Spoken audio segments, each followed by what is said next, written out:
Common Sense America with Eden Cornell.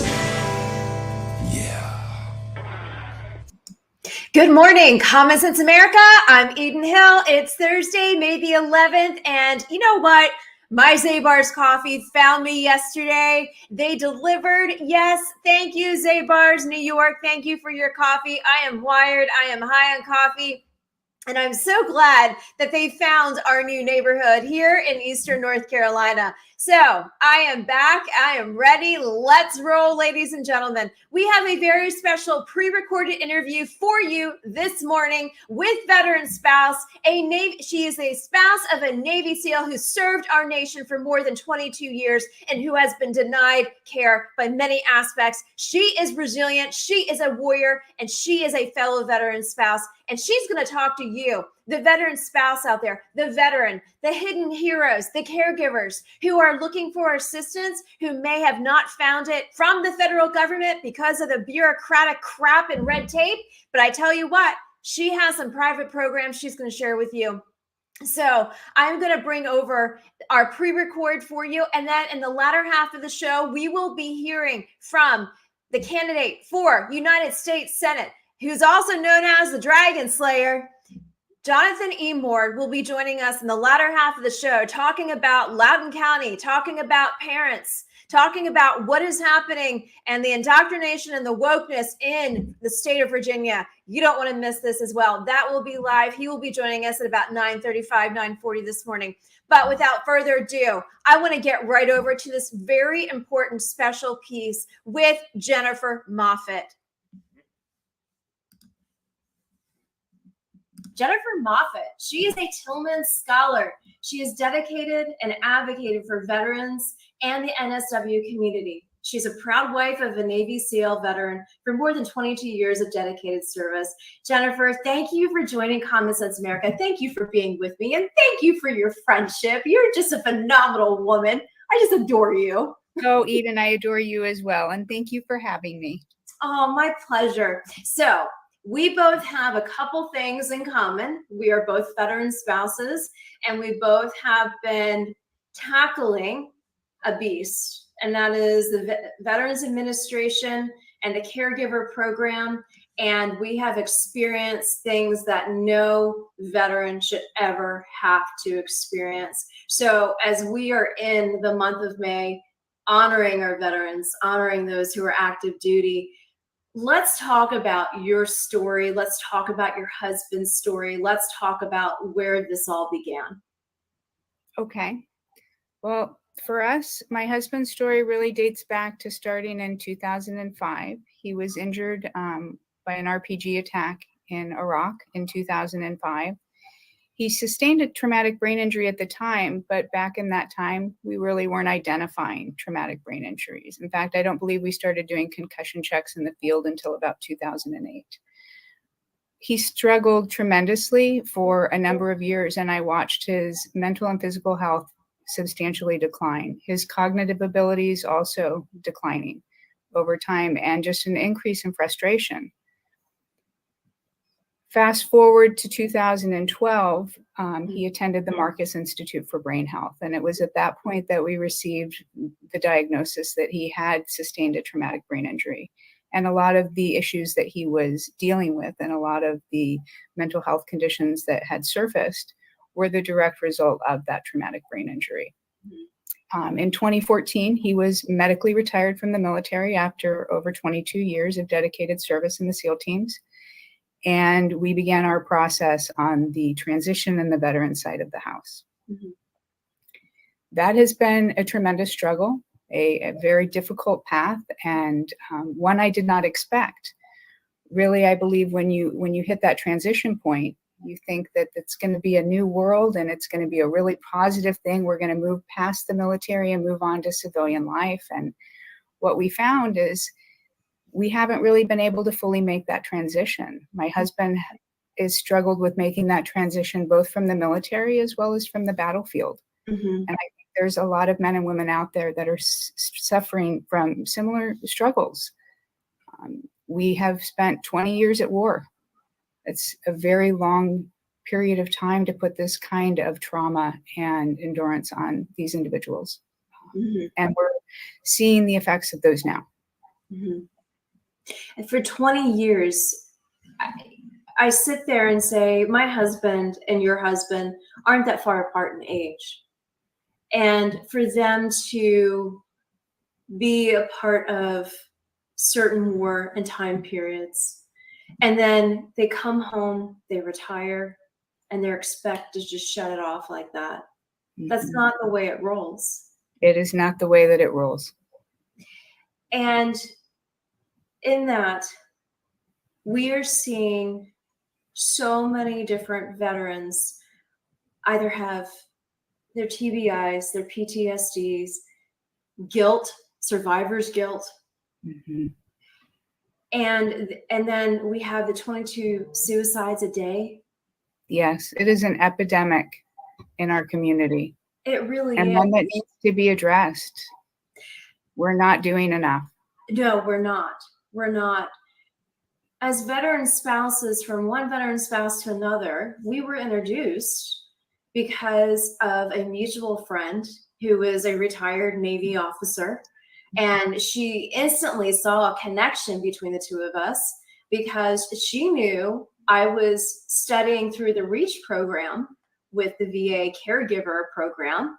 I wanted to learn more. But to be honest with you, Jennifer, that book about this thick, I already knew everything in it.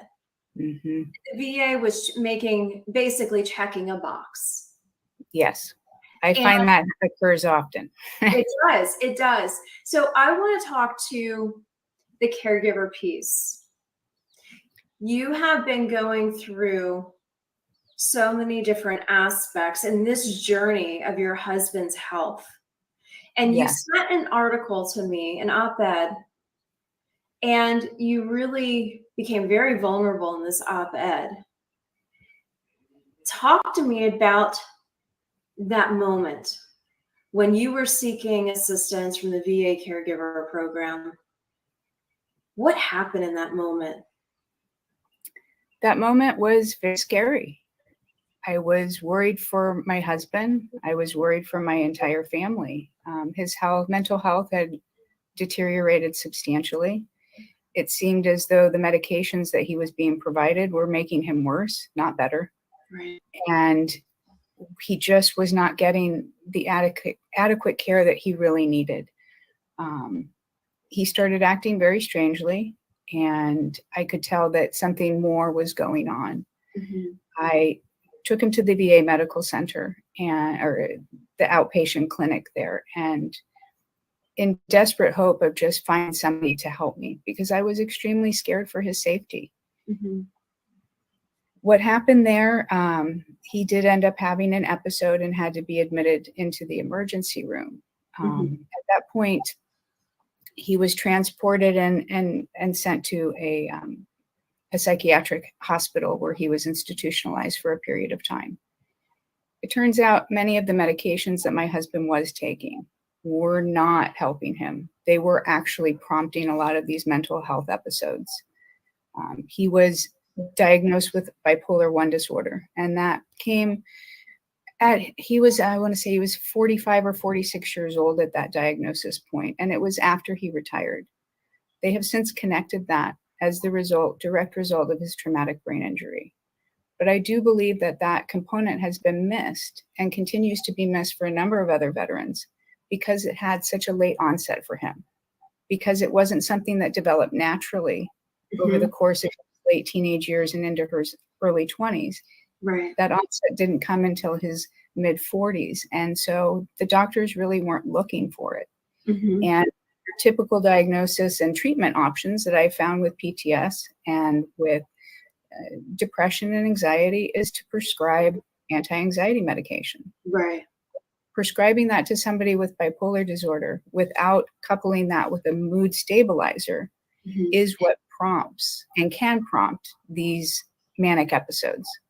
And as these manic episodes continue to occur, it's almost like a heart attack on the brain. Each episode gets a little bit worse. They get little bit longer in duration. It's really damaging to the brain. So on top of already having the TBI, these episodes that he was experiencing was also doing further damage to his brain. Do you think, so the medication that the VA prescribes, it seems, hands up a little bit here, but it seems to me that a lot of what they prescribe is just a mask. And it's just, again, checking those boxes. Yes, we gave this to this veteran. Yes, yes. So do you think that if the VA was more aware of what they were giving to our veterans, perhaps, just perhaps, some of these health issues that are popping up wouldn't necessarily pop up? And I know that's a loaded question, but in many senses, you have to sit there and ask that common sense question. Absolutely. Absolutely. And I can't argue that. I would absolutely assume that there is an impact there. I'm sure it depends on the individual. I understand the purpose of checking that box. Some people are going to be respond very well to medications and that sort of treatment. And that is your first go-to.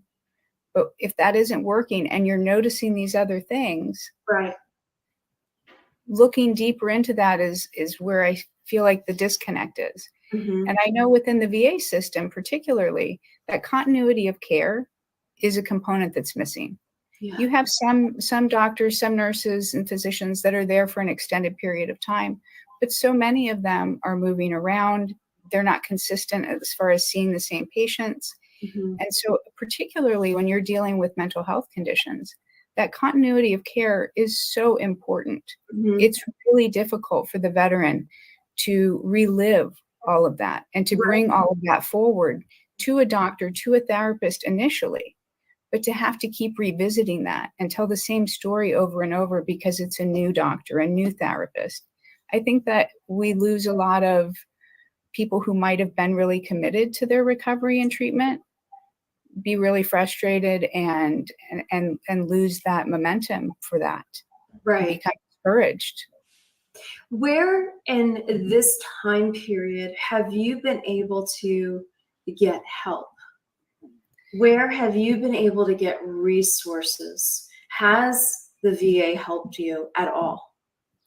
As far as the Department of Veterans Affairs, the Veterans Affairs, they have caused more hurt than they have helped.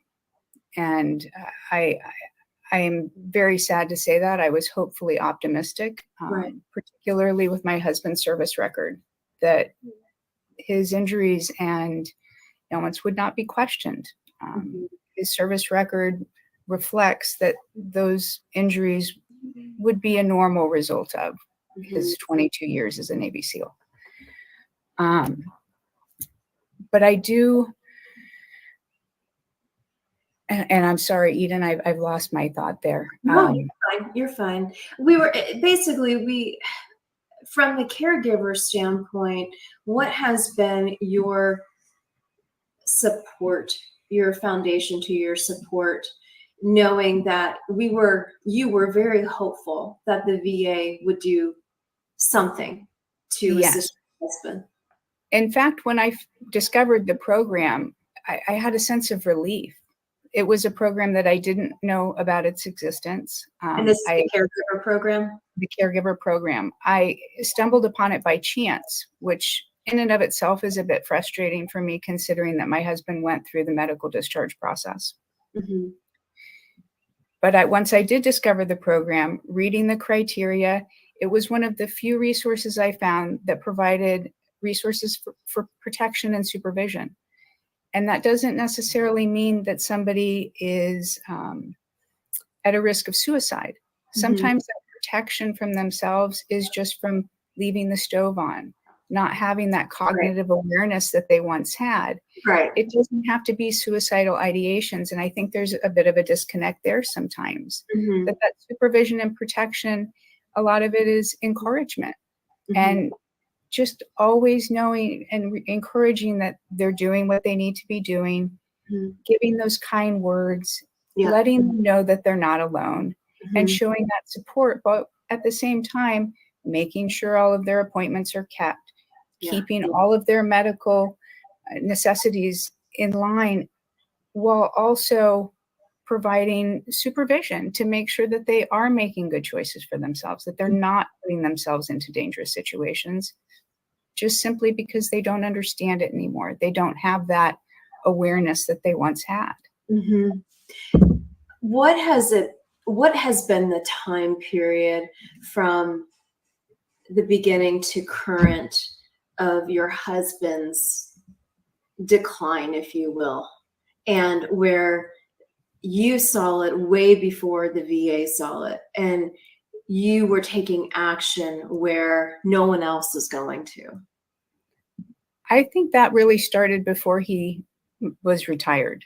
I really started noticing things that were just different for him, things that were taking a lot longer for him to complete that he would normally not struggle with at all. Right. And so really the first place that I went for assistance and support was the command. Mm-hmm. His commanding officers were wonderful, very supportive, and that's the first place that I turned. But that was when we were at the active duty level. Yeah. When we got to the VA component, I really felt deserted, abandoned. There's very little guidance, and I didn't know really who to reach out to. Mm-hmm. There isn't that connection piece with the VA to really make it a smooth transition, Right. one that I found. And the caregiver support program, I thought was really going to provide a lot of help. That program started in 2011 Mm-hmm. and is still active today. Mm-hmm. And as I said, it does provide both for those that struggle with ADLs, need assistance with daily living, Right. and physical disabilities, but it also has the component for TBI, for your invisible injuries that are so often not recognized. Right. Let's talk about the invisible for a second. The earlier this week, I had a nonprofit on here who their headline for serving our veterans is Healing Unseen Wounds. Mm-hmm. And I thought that was very powerful. And it is through the process of golfing, whether you, Love that. I know. And a lot of their testaments that they have on there are men and women who have lost their limbs. And yes, they are still in golf carts and they are out there, and the interview talked about how they lose all sight of all their frustrations and all their thoughts that they deal with daily because they're chasing a little white ball. Mm-hmm. And I know there's a little humor in that, but going back to the unseen wounds, the invisible wounds, let's talk about that for a second. What was some of the triggers that triggered you in regards to going through this process?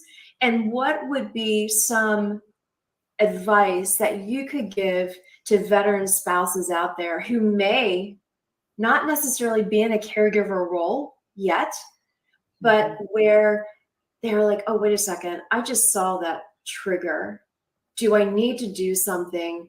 Do I file it? What do I do with that? I understand. For our family, with my husband, some of the first things that I started to notice was isolating. He would isolate a lot more.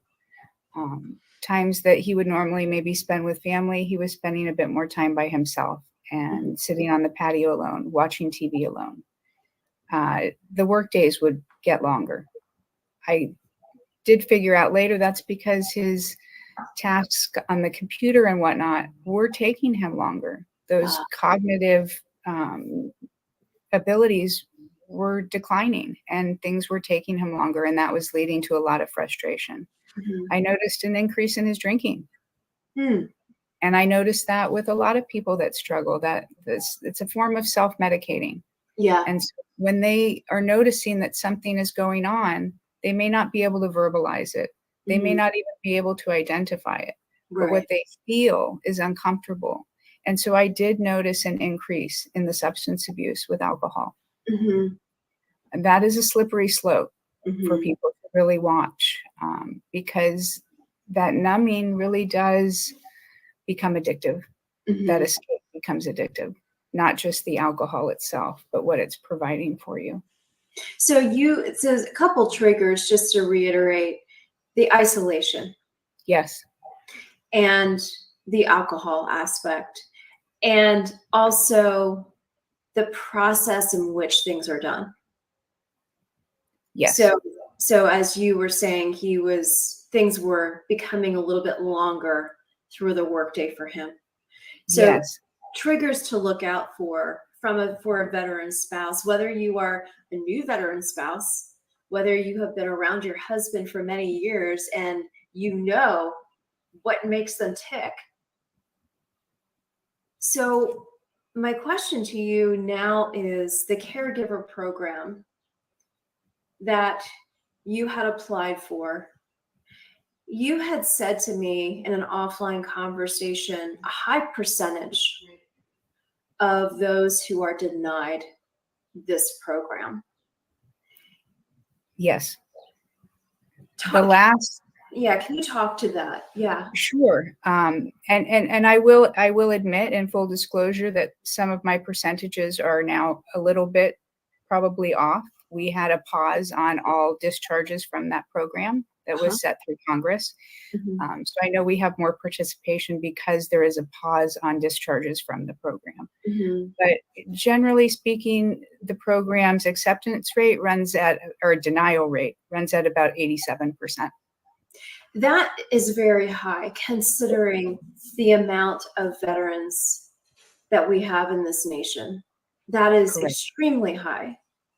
And it's very high. And these are people that already are diagnosed and rated for these injuries. mm-hmm. This has already been narrowed down to a smaller group of individuals. This is not just the masses of veterans active duty retiring, coming in and applying for these programs.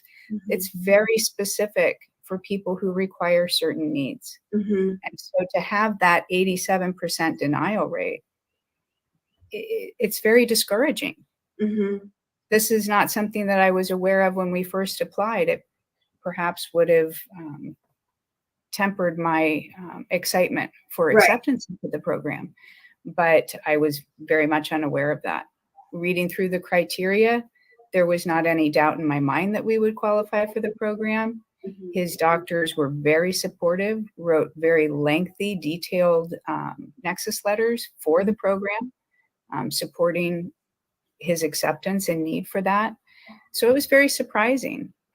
But what I've come to learn just over the course of the last 5 years is that it wasn't a personal issue. I took it very personally for a long time.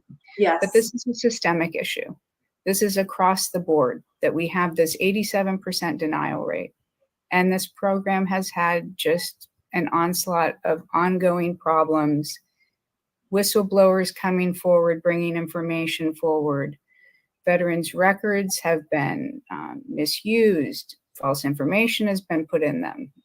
And this has occurred on a massive scale. Mm-hmm. So from your standpoint, what did you do after you said, you know what, I have to remove myself personally from this issue? I know that you have in your back pocket a lot of resources, but it wasn't something overnight that you uncovered.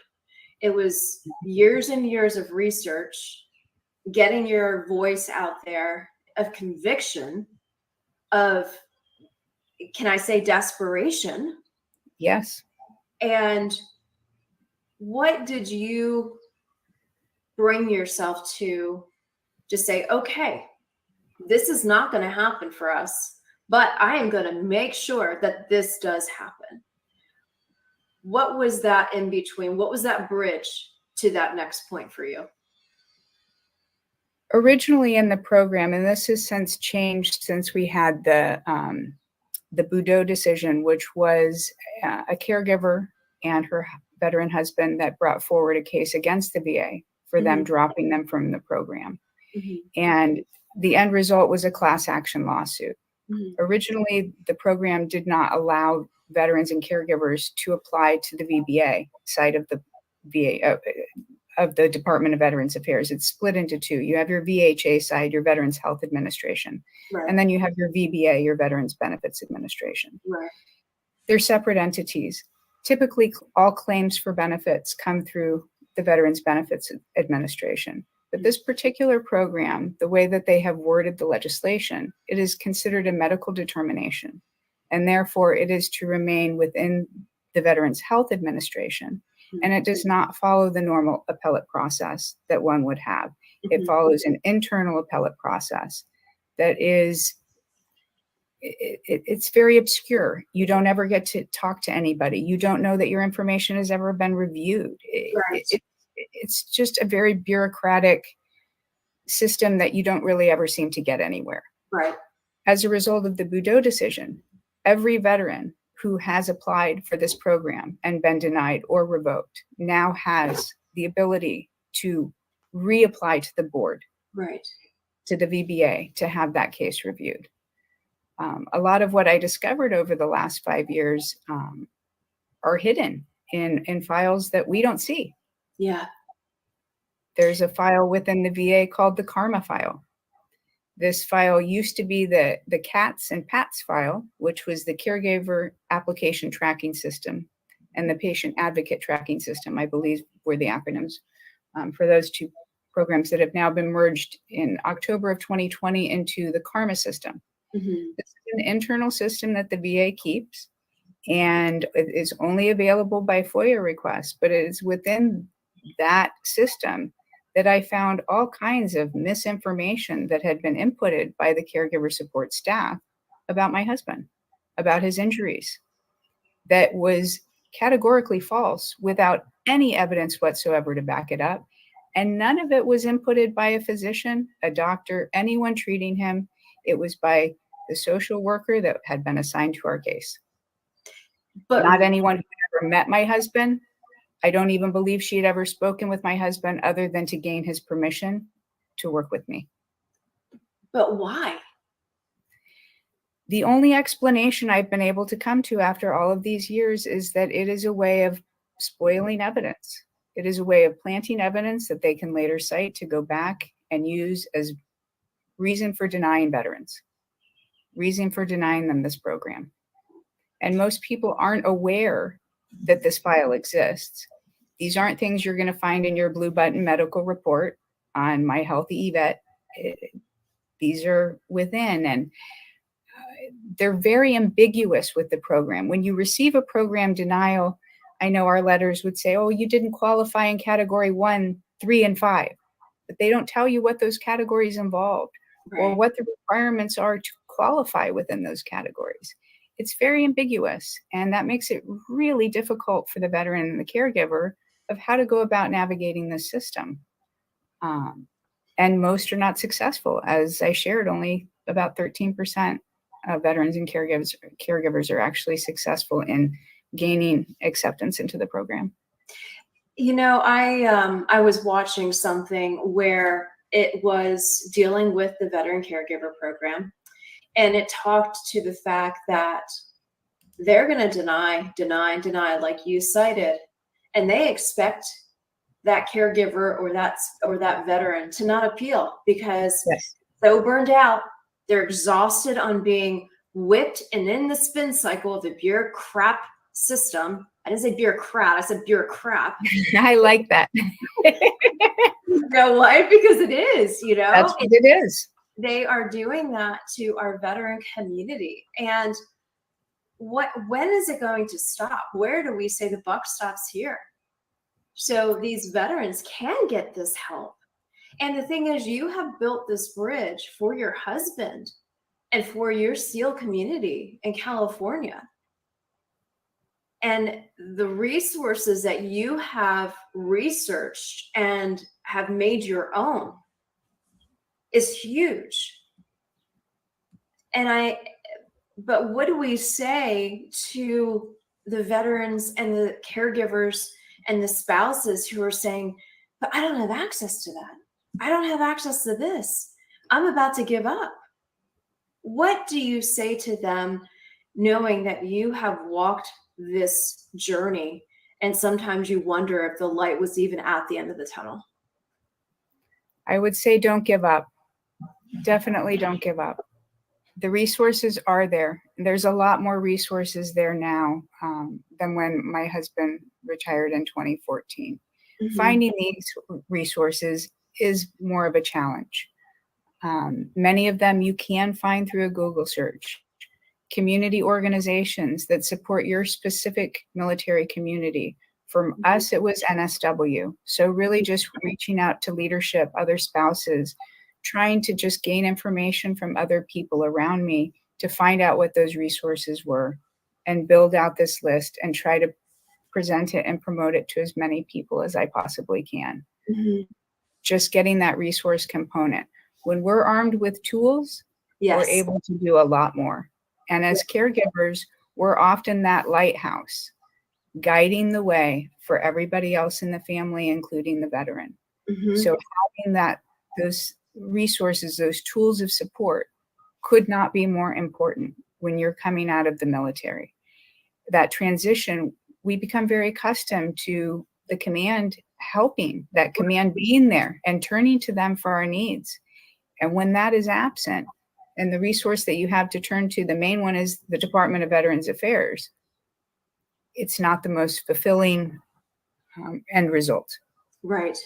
So a lot of that is incumbent upon us, unfortunately. There are some wonderful organizations there's a couple that come to the top of my head. Okay. That I think of specifically initially for caregivers. We have to take care of ourselves. Yes.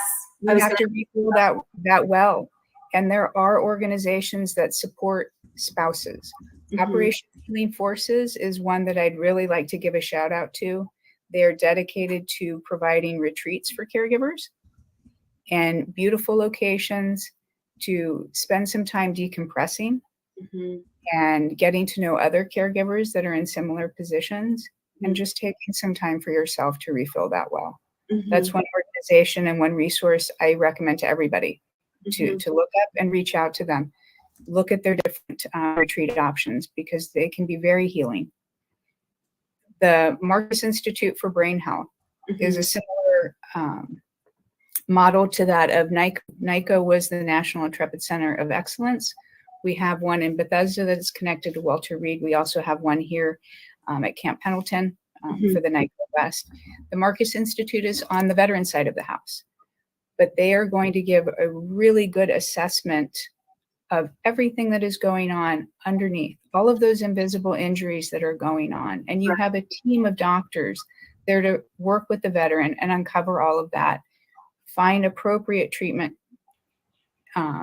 modalities and help move you through that process. But they're also very supportive and integrate that family component in. Bring that spouse in for sessions. And I was there at the beginning for his initial consultation, and I was there for the last week at the end, learning about everything from the doctors, really being educated on his needs, moving forward, tools for myself. So that's another organization, an institution that I highly recommend. Okay. They have no cost to the veterans. They do not have veterans come out of pocket. So if it is somebody who is struggling with a gap in insurance needs or doesn't have enough coverage, the Marcus Institute for Brain Health is an excellent resource for them. Out of all of the resources out there, and it's great that there are so many veteran service organizations out there.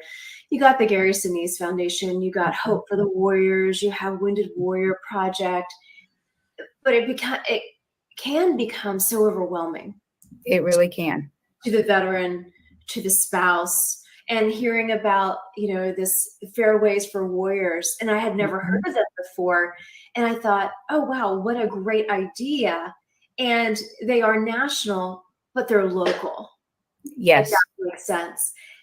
So with all of these resources, where does somebody say, okay, do I go on a recommendation, or do I just do a quick Google search and say, oh, there's a Gary Sinise Foundation, maybe they will help me? What? I think both.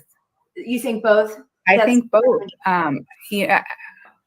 I think out of the box. So however that's going to get you the resources you need Ask people, Mhm. reach out to other caregivers, find some of these support groups. Veteran Warriors is an excellent advocacy organization that Mhm. centers on the burn pits and Yes. caregiver program. Those Yeah. are their two main topics that they focus on. And they are a wealth of knowledge for both of those programs and how to navigate them. Mhm. Um, Individual resources can be more of a challenge to find. Yeah. And that's where you try to turn back to your community, your military community, and talk, make those connections with other people, other organizations, ask if they know about other organizations. Right.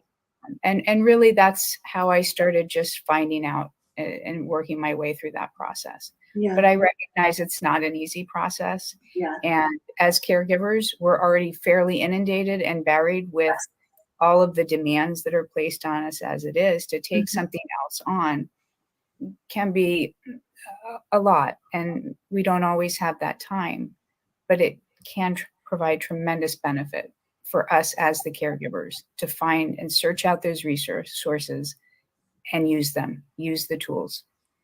What is one word of one sentence of advice you would love to give to a caregiver out there who may say, is it even worth me fighting?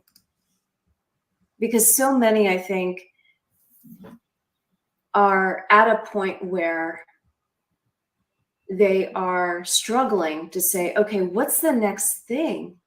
And what would be one piece of advice that you would give them because of the constant denial process? And you and I both know how that looks and how that has unfolded. And the appeal process can be even more inundated. And I said this, I did an interview earlier today. I was being interviewed as a former candidate and a veteran spouse. And I reminded the audience that we, the people, have a voice. And I reminded the audience that our local, our state, and our federal officials that we put in place there, we hold them accountable. So at the end of the day, you, me, and every other veteran spouse, in many ways, the world is at our fingertips. That's true. And it's up to us. It is up to us. So without taking any words out of your mouth, I mean, what would be one piece of advice you would give a spouse?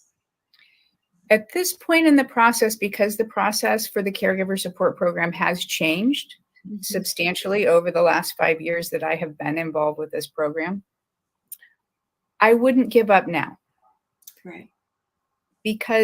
Mainly because of the class action lawsuit and that Boudreaux decision providing that proper due process for veterans to be able to appeal the Veterans Board, the Veterans Benefits Administration.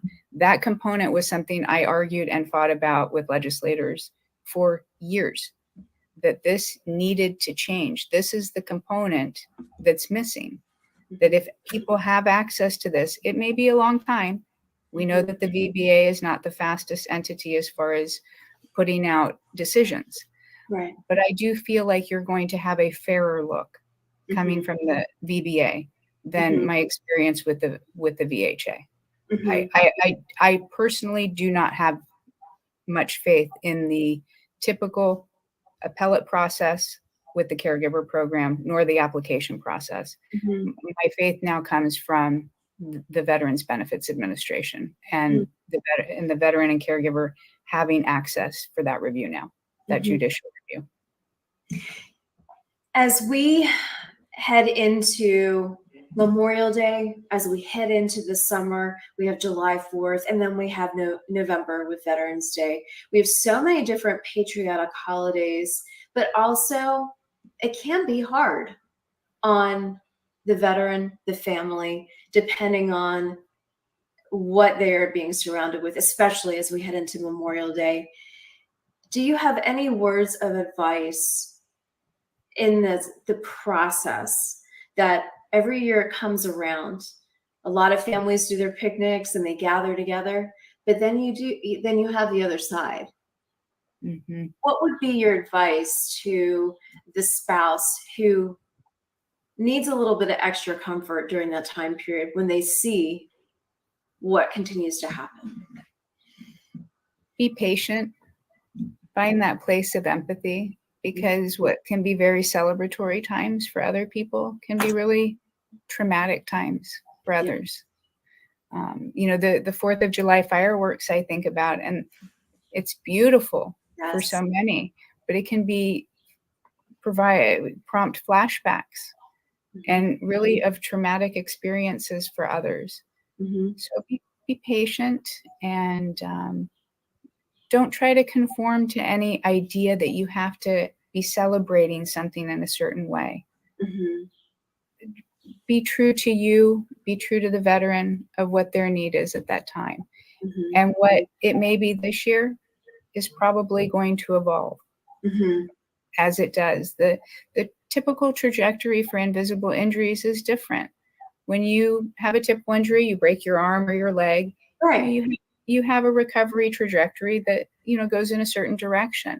But with invisible injuries, it is very much up and down, and there are plateaus, and you might make some progress and see a bit of regression. It's just the nature of the beast. So finding that patience, including with holidays, finding unconventional ways that are maybe more suited to your family, to your veteran, to honor those days. Yes.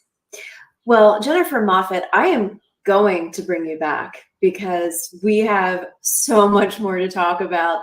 And I know that the veteran community here in Eastern North Carolina could use a dose of your resilience and your warrior, like Proverbs 31 like-minded approach. You lean in, you are discerning, you look at everything around you, and you are a resource to so many women, spouses, etc.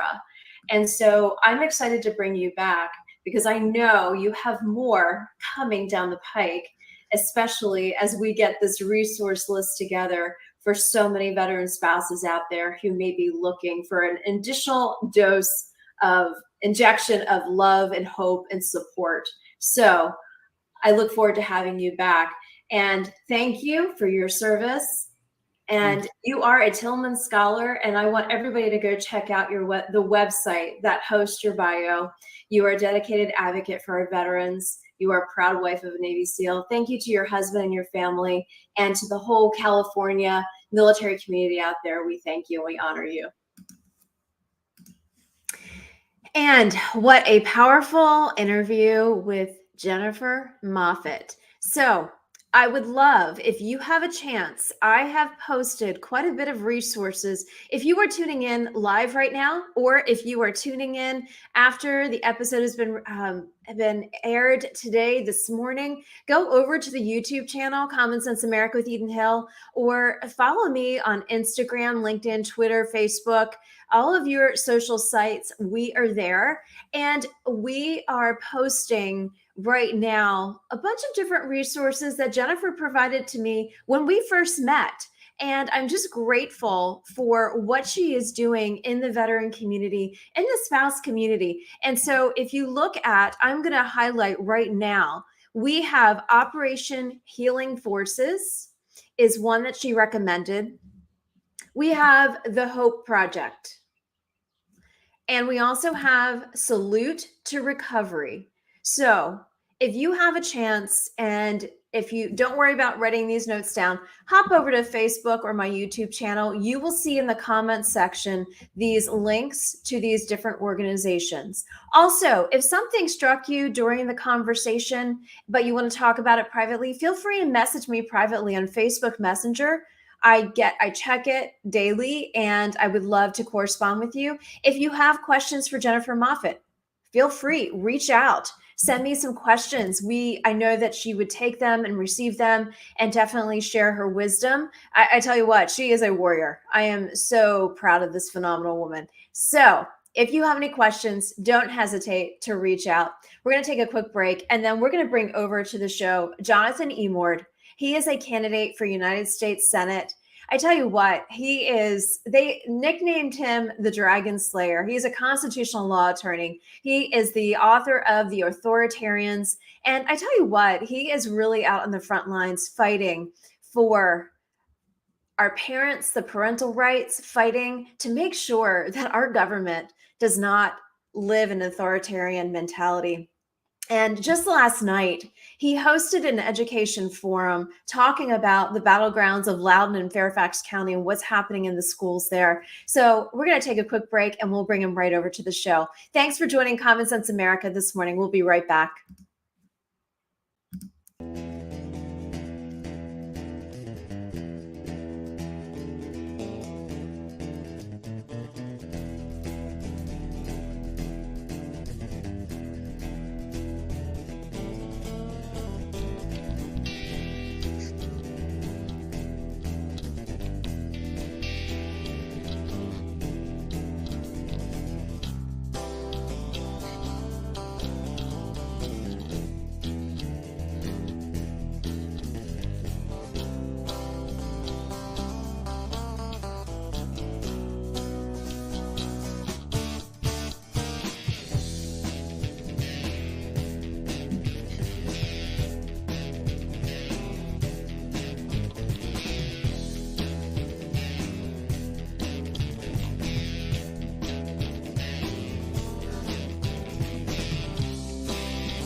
And we are back here at Common Sense America. I'm Eden Hill. Thank you so much for joining this beautiful Thursday morning. We have a lot to talk about, and we want to bring over right to the show constitutional law attorney, candidate for United States Senate from the great state of Virginia, and also the author of The Authoritarians, Jonathan W. Emord.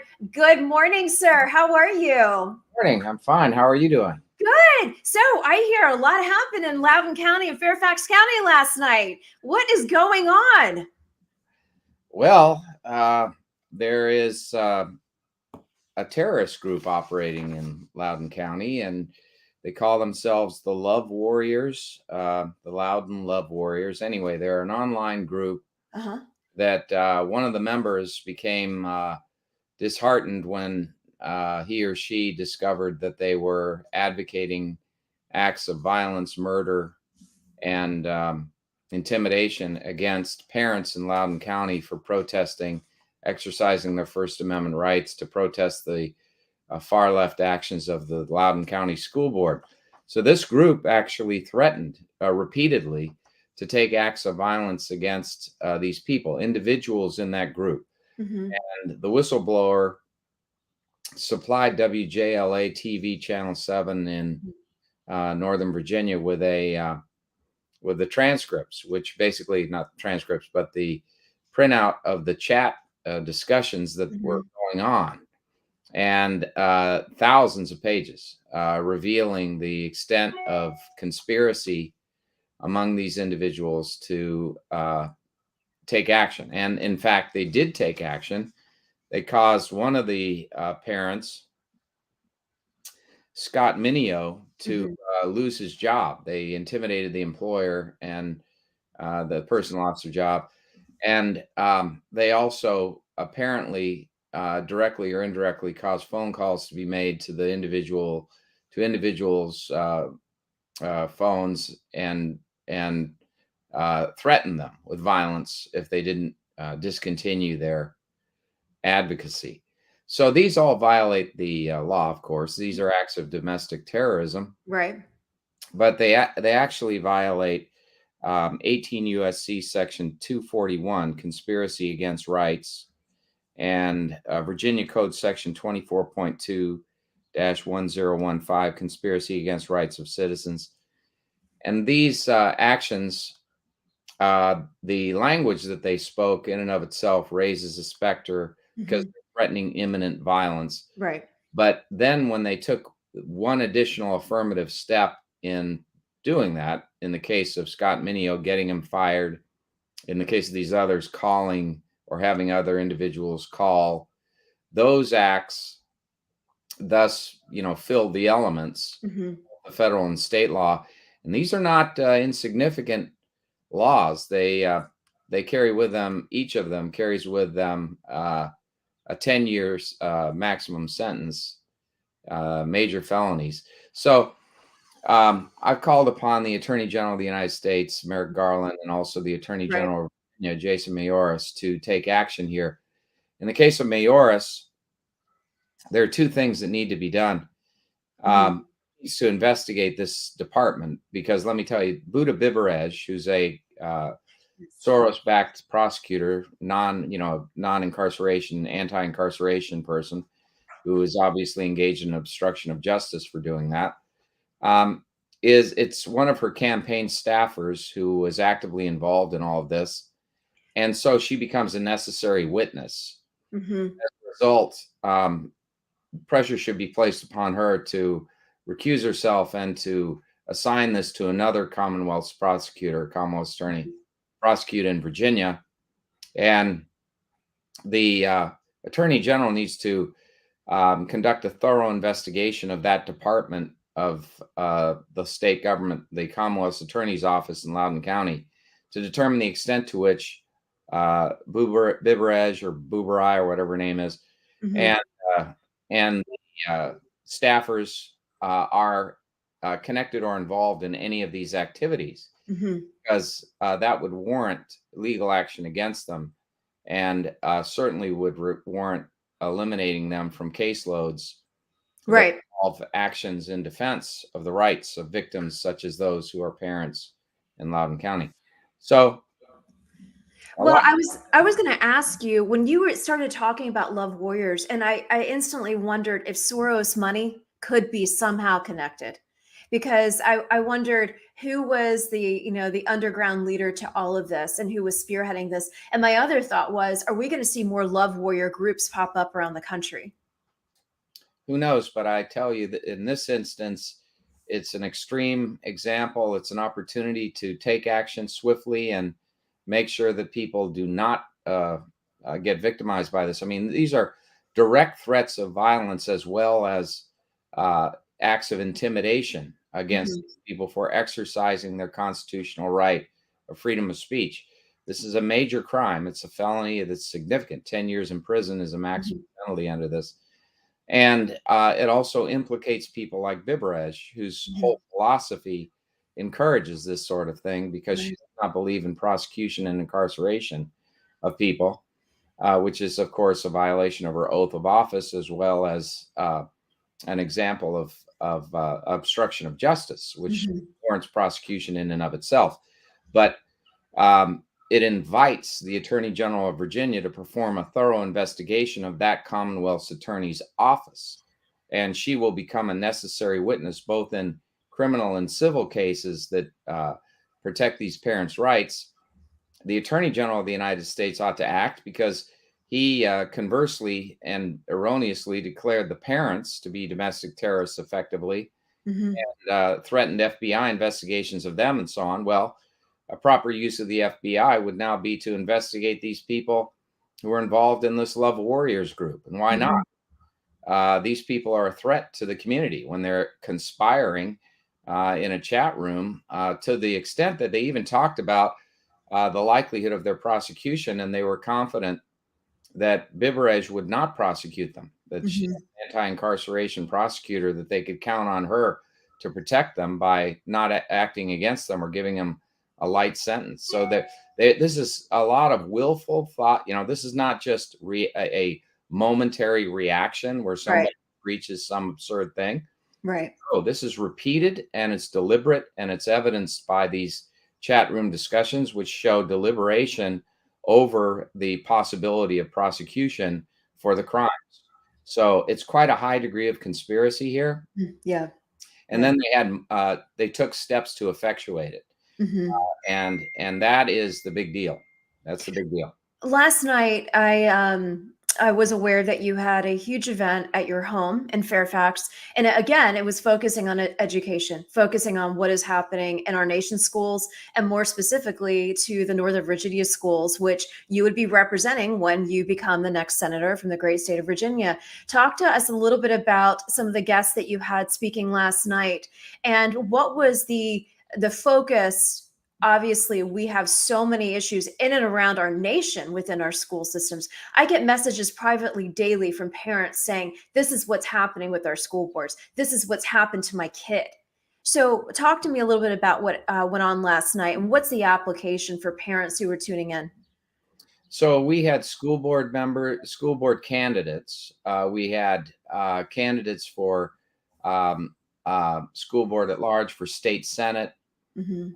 and we also had individuals immediately tied to the education system in Virginia. So we had a teacher, for example, who teaches in Loudoun County, and she explained that the system in the coming fall semester is going to have, in 2 high schools, bathrooms that will be for both boys and girls, so that they won't allow separate bathrooms for boys and girls. She explained the disaster that is, and this is coming from the school board that had egg on its face more than that, when it covered up the fact that a boy in a skirt went into a girl's restroom, Right. consistent with the policy of the Loudoun County schools, which is if you identify as female, you can go into the girl's bathroom. So this boy dressed in a skirt went into the girl's bathroom and raped a girl, and then rather than make that public and alert the community and stop the nonsense where they're having biological males go into the girls' bathrooms, they reassigned him to another school where he committed another sexual assault. And having that horrendous record of um, denial that they had knowledge when they actually did, Right. later Right. proved, and that resulted in the firing of Scott Ziegler, who was the superintendent of the Loudoun County schools, but several Mhm. other board members were fully aware of what had happened. Actually, all of them were, and they had kept that from the public. Then it went on, with this incident. Now, you would think they would have learned from that and that they would be chastened by it and that they would reverse course, but no. The radicalism is so strong that they are now implementing this equity agenda, which involves, in part, the whole idea of having a uni bathroom where they're going to see such a huge risk. They're going to be girls that we were told about. They're going to be girls, 13-year-old girls, going into a bathroom that has in it 18-year-old high school boys. Oh, that's scary. That's disgusting and scary all at the It's an same time. inherent risk. I mean, not only is this a ridiculous invasion of the privacy of people, particularly of girls, but it's also going to be a huge risk, and it's inevitable that someone Mhm. will be sexually accosted, raped, or Right. whatever. So they're destroying the safety and security of children, and they need to be punished for that with getting them out of office. And in fact, we need to pass legislation on the federal level, which I'll Mhm. introduce, to amend Title IX, Right. not only to ensure that biological males don't enter girls' sports and women's sports, but also to ensure that girls have and boys have privacy by having separate bathrooms, having the risk of safety, which is inherent in doing these ridiculous things which they are doing. Now, we also had individuals who spoke about the whole CRT agenda in the Loudoun County and Fairfax County schools and nationwide, the Marxist agenda to use as a separating vehicle to invite essentially new revolutionaries to be created against the United States, against the free market, against they explained in detail the course of that. We had G. Van Fleet, who was is a woman who survived the Marxism of the Cultural Revolution, who's been a hero in Loudoun County, led the charge against the Loudoun County School Board, recognizing straight away that this was the same cultural Marxism that she had experienced in communist China, and she condemned it publicly. She spoke and explained in detail and quite eloquently what was going on. We also had via a video, we had a movie documentary about the fight in Loudoun County. It's called The Battle in Loudoun County. And Patty Menders was in that video and has been a strong advocate of parents' rights. So then we also had various other people who are running for elective office who are committed to ending this whole woke indoctrination in schools. I explained my agenda on that. I also I gave my statement last night that is now you're releasing it in a press release. Yes. In which I call upon the Attorney General of the United States and of Virginia to investigate and take action against these individuals in this ridiculous Loudoun Love Warriors group who are a real threat. I mean, some of these people are actually, they have the wherewithal to implement this. Online pictures of one of the individuals who's brandishing various tattoos suggestive of gang membership, as well as rifles of various kinds, and inviting people to take action, violence against these parents. There are three particular people who were victimized by the group. Mark Wynn, Alicia Brand, and Scott Minio, Loudoun County parents who had protested at the school board meetings, and they were targeted by this Loudoun Love Warriors group, and they have filed a complaint with the Loudoun County Sheriff's Office. The Loudoun County Sheriff's Office, Sheriff Chapman there is investigating. Will probably be in a position to bring charges against at least some of these individuals. All of them, however, by participating in that chat, are equally liable as conspirators in the advancement of this agenda. So every step that was taken that arose out of that conspiracy, they are liable for as well. So this is something that should invite the Commonwealth's attorney to prosecute. Again, the Commonwealth's attorney in Loudoun County is a Soros-backed anti-incarceration agenda attorney, and she has, fortunately here, a direct conflict of interest. She is a necessary witness because her campaign aide served in this chat group and participated in the discussion of violence. Needs to be, therefore, she needs to be recused or removed if she refuses to be recused by whichever Fairfax County Circuit judge is appointed. And then this needs to proceed. It needs to proceed. The investigation needs to proceed. Charges need to follow. And the Attorney General of the United States should be investigating this as act of domestic terrorism, and also should enable the FBI to perform an investigation, aid the Justice Department in bringing charges against them for a violation of the civil rights, the constitutional rights of these people. It is, if we don't do this, as you're pointing out, this is something that, if it's not already happening in the rest of the country, is likely to, and the rest of the country is going to look to this and how Virginia handles it to see whether or not we can seriously deal with those who are engaged in these acts of domestic terrorism. Yes, no, I want to send out a message to the audience of families and guardians of kids and children around the nation, because like I said to you, I get messages daily and stories of what is happening literally in our backyard.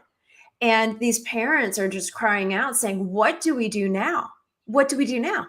Do we pull our kids out of school? Do we start homeschooling? I can't afford to homeschool. There's so many different, the spin cycle of what they are doing to our education system, the spin cycle that the current senator from the great state of Virginia is doing to its backyard. He is destroying. And I'm sure he hasn't probably said squat, has he?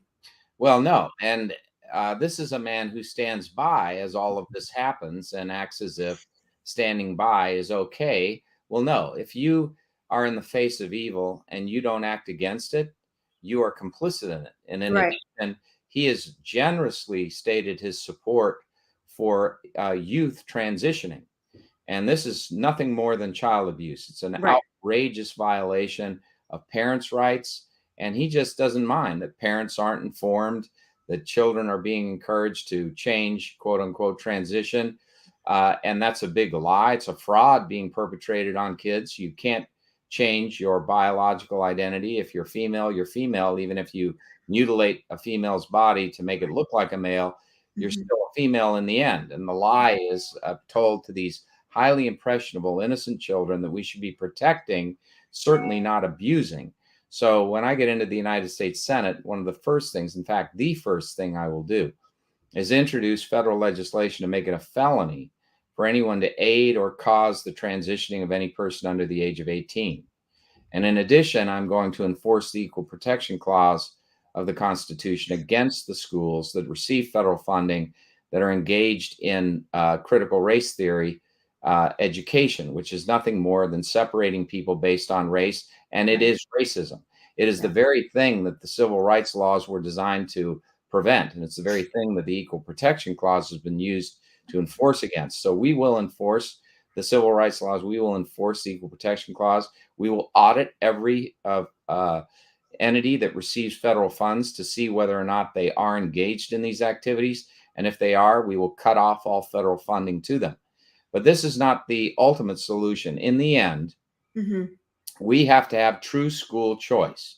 We have to have the ability of parents to leave a school and to Yes. have all the money that is they have paid in taxes and so forth, all the money that is allocated by the public for the education of the child in that school to be Mhm. taken with them, and they can then go to any other school they wish, whether a private school, whether homeschooling, whether that is a micro school, whatever it is. And I'm telling you, if we do that, if we create a competitive environment where people Right.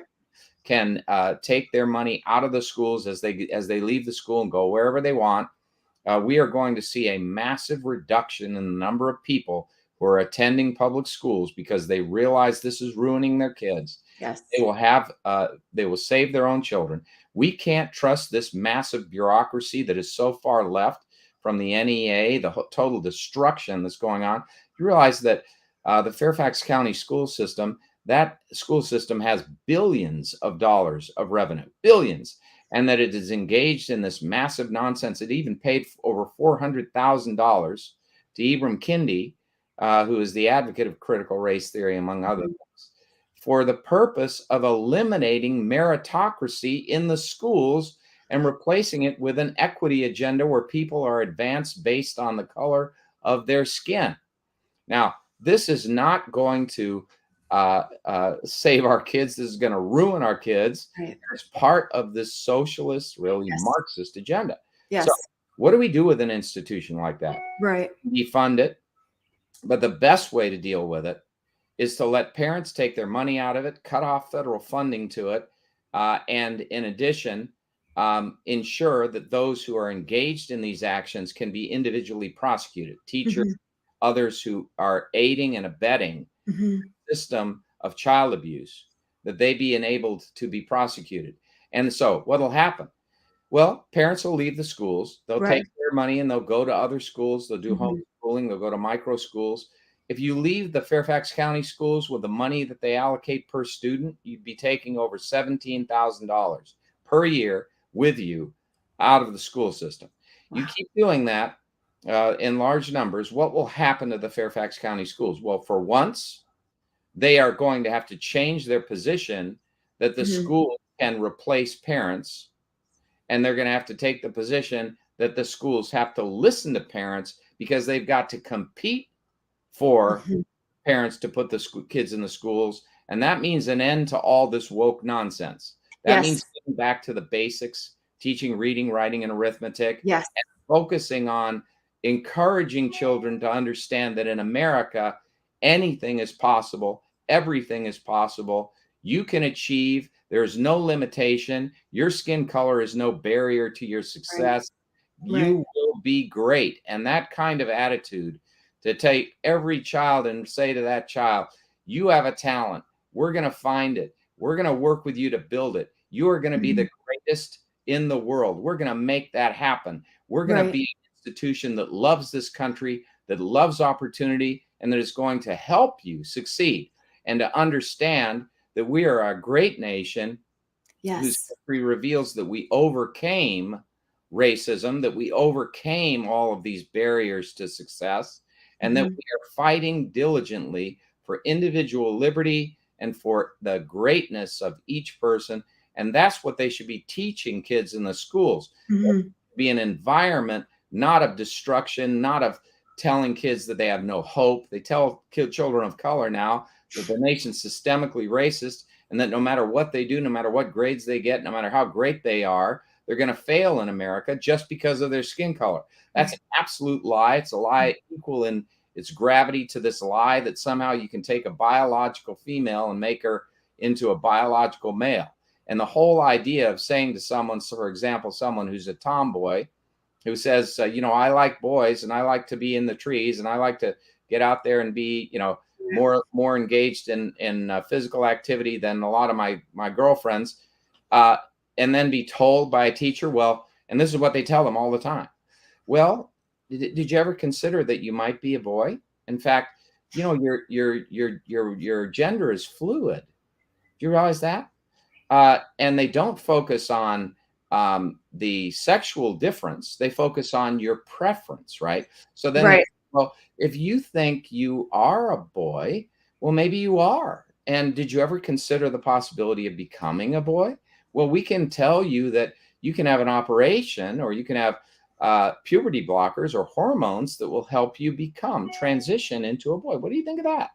And so this whole ridiculous nonsense of trying to undo what God did, to take a person that God made female and instead take that person and say, no, we're gonna trump God. What we're gonna do is we're gonna make you male. Well, not only is it going to fail because you cannot do it, it's impossible. But the fantasy land they lead these kids into is one with irreparable, irreversible physical harm, and also total psychological dependence and ruination. So rather than building an independent, strong person, they destroy the person and make that person a dependent. And that's their aim. Their aim is to use whatever means as necessary to make people both revolutionaries and government dependents. The control piece. So many things that you said in that segment. And I went immediately to think to our military and how our military has just been overrun with wokeness. And I sit here and say, we look at what's happening at the border. I have friends being called up. My husband and I have friends being called up to go to the border because of what's happening today. And you sit there and say, okay, we are going to the border because of stupidity, because of Biden administration, right? And then we also have a weak military because of the wokeness and the dollars and cents being put in there. And I sit here today we are in Military Appreciation Month for the month of May. Tomorrow is National Military Spouse Day. And I sit here and say, I can't believe we are having these conversations about how America is being destroyed from within. So as we head into the campaign season, Trump, and we have DeSantis, and we have you running for United States Senate, What can we do as a nation of people who are still the very heart of this nation? How can we fight back? Because we sit in the back of our minds, we sit here and say, are we going to be censored? Are we going to be arrested? Are they going to show up at our door and say, you shouldn't have said that? There's so much right versus wrong, wrong versus right. What do we say as what do you say to your future constituents when you're meeting with them at these town halls? What do you say to them in that desperate moment of, what am I going to do? I look at the retirees. What are they going to do? How are they going to fight with freedoms that they thought that they had? Well, this is why I'm running. And let me just say this. We are in the majority. Those of us who think like you do and I do are in the majority. It is a radical fringe element that is running this country. It is a radical fringe element that is destroying your kids' education. It is a radical fringe element that is keeping the borders open, and destroying our country and internally. It's a radical fringe element that will not enforce the law against far left law breakers, and that is holding all of those who believe as we do in the position of being viewed as criminals, calling us domestic terrorists and ignoring the real domestic terrorists. This is a disease that is killing us, but we are the host. We are the people in the majority who are being affected. Citizens are now third-class people. Third-class people are non-citizens. They are treating people who do not pledge allegiance to the United States of America, who have had no vetting, who include terrorists, drug traffickers, sex traffickers. They are treating them as first-class citizens of the United States, and we are third-class citizens. We who were born here, we who were naturalized to be citizens, who meet all the requirements of loyalty to this country, are now put in the back seat, actually in the trunk, with the illegals in the front seat driving the car. That's what these people are doing. And so what do? We're in the majority. What do we do? Well, I'm telling you, if you've never voted before, you have got to vote for people like me. Yes. Who will defend your rights and interests and restore the Constitution of the United States. If you have never voted before, understand that the freedoms you enjoy will, in a matter of years, be very highly at risk of being taken away. If you've never lived in a socialist dictatorship, you will find out what a socialist dictatorship is in your own country. So now is the time, if you've never voted before, to vote for people like me. Yes. Now is the time, if you have voted in the past and understand your liberties, vote again for people like me. And now is the time for those who are engaged in activities that violate the integrity of the election system to face justice by having sheriffs around the country recognize that they have the inherent power to go against crimes of all sorts in their communities, including election integrity crimes. So we all have to work together as free people. The silent majority must become vocal. For such a time as this, you are leading this force. And I'm proud to say that so many of the audience needed to hear what you just said. We are the majority, and we, the people, we have this opportunity to take it and run with it. We have the opportunity to vote. We have the opportunity to get off our tuchuses and get out there and be active in this opportunity to vote, talk about it, engage in the communities. Because what I see now in our communities is people not talking. They're still in this COVID mode. They're still in the mode of, no, communities are no longer that important. No, they are. You get out, you talk to people, you interface with people, you make things happen. So on that note, For all of those who are tuning in, this is Common Sense America. Jonathan W. Emord, candidate for United States Senate. You know what? He's also known as the Dragon Slayer. He's taken on the FDA and the FCC. And you know what? He's about to take on the United States Senate. But for such a time as this, I am so thankful to have had you this morning. I look forward to seeing you again, and get out there, make America continue to be great. So thank you so much for your service. Jonathan W. Emord. Thank you. For all those who are tuning in, this is Common Sense America. Thank you so much for joining us here this beautiful Thursday morning. Don't forget, tune in tomorrow. We have Dr. Jennifer London. She is speaking at the USO at Fort Belvoir today. She's going to be coming on to join us to honor our military spouses for National Military Spouse Day, which is tomorrow, Friday, May the 12th. I look forward to seeing you guys then. Don't forget, subscribe to Common Sense America with Eden Hill on YouTube. I'll see you tomorrow.